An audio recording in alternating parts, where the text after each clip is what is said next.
Nagdulot naman ng baha at landslide ang ulang hatid ng shear line sa ilang bahagi ng Luzon.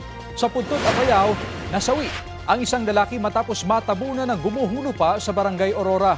Sa search and rescue operations, na-recover ang bangkay ng biktima. Hindi na isinapubliko ang pagkakakilanlan ng biktima alinsunod sa hiling ng mga kaanak.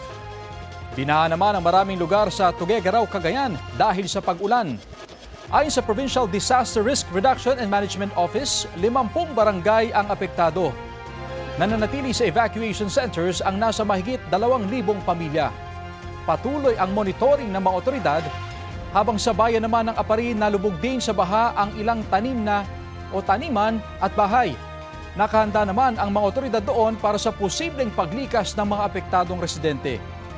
Isinara naman sa mga motorista ang Makilo Bridge sa Tinglayan, Kalinga matapos makita ng issue sa istruktura nito.